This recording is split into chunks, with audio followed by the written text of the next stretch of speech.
ole voina puan rua hun lo kan ti tak main kan han sana apoi kan tia akumana nau panga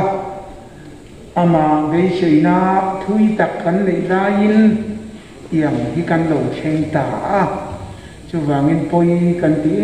e ma ama hi kan ngai khak ta kan khan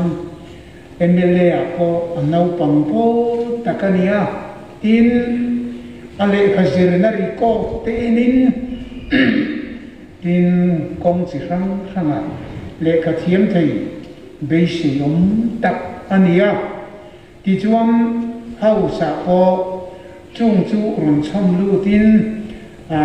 tangkai takin hau sa hian aron thoka thua soya na thoka komitia atel tam boka amaro chu kan khia dangin machine te control piala ma nat nai na taksa min man china chuan ti thei chin kan le khe me ema voina hian an pui le fa te a chung te dang ho zong ten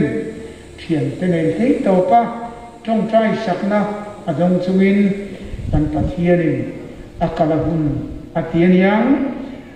chandan da si pai pol soidan taka ro pui na lama kai sang turin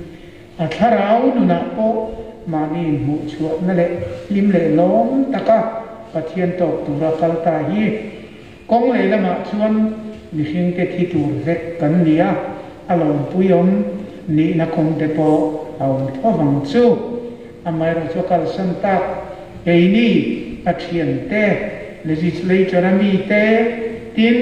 party mi te chung kwa te thopui khatang zong ten kan ui e mang ti kan hia em poni sela e ngai hian kal santa kan chung ten kan ti thei chin nang te au nai chuan kan ne na te po sarkar po ram soi zel ula thei to